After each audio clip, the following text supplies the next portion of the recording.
a long time. So go ahead and say you're not guilty. Or say you're guilty and go home. So I said, I'm guilty? I said, that is my still, no doubt about it, but I wanted to do the dance, 6 months, 12 months, a year, 2 years, maybe delay it, maybe change a venue, get in another county. He says, good. He said, I'll give you 3 years unsupervised probation at $300 fine. And I said, and he said, can you pay it today? I said, no. I said, I can't pay $300. He said, can you pay $150 and next month another $50? I said, honestly, I could pay you $5 a week for the next 60 weeks. I said, you know, I got to move out of the state because he could come back up and charge me again if I spit on the sidewalk. He said, how about $6 a week for 50 weeks? And I said, look, I gave you my word, $5 a week for 60 weeks. If I win the lottery tomorrow, I'll pay it off tomorrow. If I can't pay in the 60 weeks, I'll also let you know I can't pay in 60 weeks. He said, okay, tell the court clerk, whatever you guys work out is okay with the judge. So I left. So what was going to drive me crazy, I said, for the rest of my life is if I pled not guilty, how is he going to effing keep me there? So I was in the truck with my wife, and she said, whew, we got out of that one. Let's go. He said, I just got to go in and ask the judge. What the hell did you say if I was not guilty? I wasn't going to see daylight for a long time. What are you talking about? So the judge says to me, I walk into the courtroom again, and it's like an old, it's Davie County up here in North Carolina, but cooler me, Knoxville. I open up the old courthouse door, like, you know, big old door, and I look around, and I say, the judge says to me, yeah, Mr. Lentz, can I help you with something? I said, do you mind if I ask you a question? He says, no. I said, oh, okay, I'm sorry to disturb you. He said, no, I don't mind, come forward. I said, oh, okay, and like I said, it was funny, a whole bunch of women were crying, and they looked at me like, look, we're performing now, it's our turn to act. And it was funny, they were looking at me, oh, you bastard, we were right in the middle of our best performance. We were crying our eyes out. You could tell the women were pissed that I interrupted their crying performance. There was children up there, women up there, it's pretty funny. I wrecked their performance, and they gave me the evil eye. So I walked up to the judge and said, hey man, I'm from New York, man, and I think I'm pretty smart. And my sister married a Gambino, and I think I know every legal trick in a book. I said, what the hell has happened here today? He says, oh, he said, you're wondering how you're going to, if you've pled not guilty, how you aren't going to go home? Yeah, I ain't got a clue what you're doing. How is it going? But guilty, I go home, not guilty, I stay. How's that going on? He said, Carl, what were you charged with? I said, moonshine. No, you weren't charged with moonshine. What were you charged with? I said, I added an artificial heat source to speed the fermentation of an alcoholic beverage without a federal permit. That's what I was charged with. Added an artificial heat source to speed the fermentation of an alcoholic beverage without a federal permit. So the judge said to me, what's that? I said, I don't know, man, code? He said, statute. He said, it's a statute. You violated a statute. I said, okay, and? He says, kid, if we really wanted to nail your ass, we would have charged you with moonshine, or we would have charged you with rape, or we would have charged you with murder, or we would have charged you with theft, or we would have charged you with robbery. He says, when you see some chicken shit crap like that, if you had a decent attorney, he could destroy that in a tenth of a second. I said, why? He says, it's a statue, like a statue. He's like, what does that mean? I said, sir, I said, my mind's in, I'm just glad I'm going home. I can't follow you, sir. He says, well, pick a word, any word. I said, sir, please toss me this one because you're losing me quick. I said, I'm barely like standing here, like, I thought I was going to jail for 3 years. He says, how about we use the second word, artificial.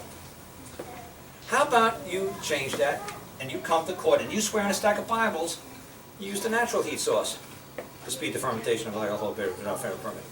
He says, would that be breaking the statute then? He said, would that be the statute we charged you with?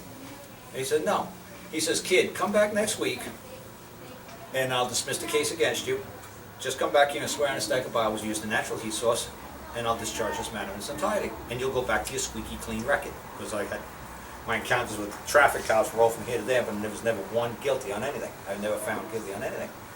So I said, we'll get you back to your squeaky clean record, and you'll have not one conviction on your whole damn record. He says, just come back and say that. I said, you know what? No. I like this charge. I'm charged with this. This is a misdemeanor. I said, I can live with that. I said, I don't trust people who ain't been charged with a crime and convicted of a crime anyway. I said, now, who really trusts really an honest man? How can he put you in jail? Oh, he said to me, he says, son, what you did is, what you did was, he says, he says, where do you find this?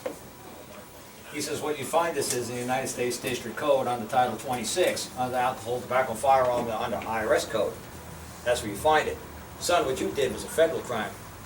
So if we, or the county, we get first crack at you.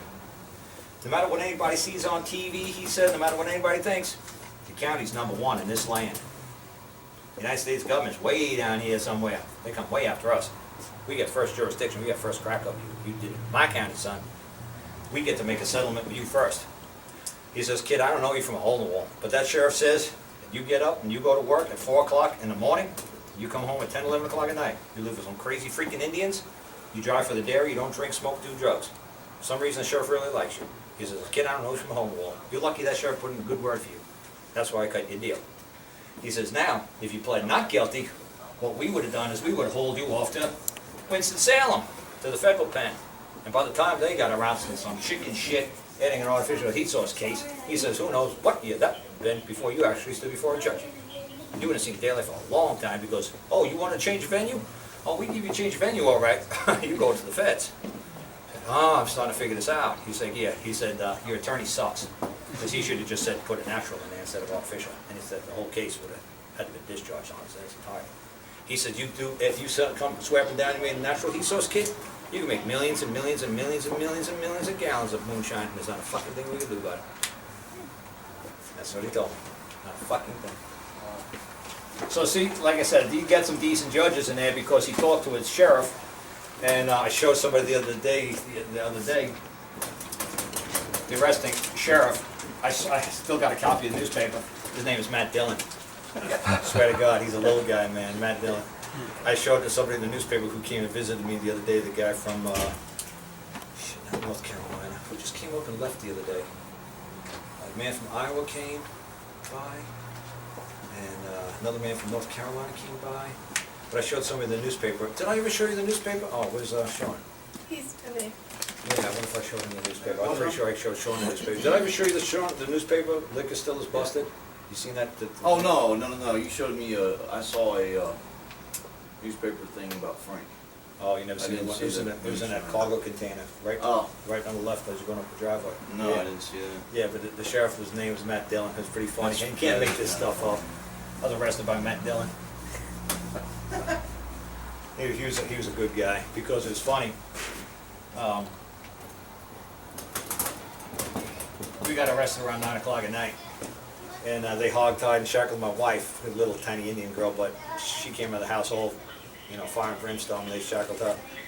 And Matt says to me, the ATF kept yelling, get on the ground, get on the ground. They had the black uniforms, machine guns, the whole bit. Hey, Carl? Yeah. Did you have a problem with the recording or something? Why? What was that? Because it's like playing on like an hour and 15 minutes. Oh, yeah.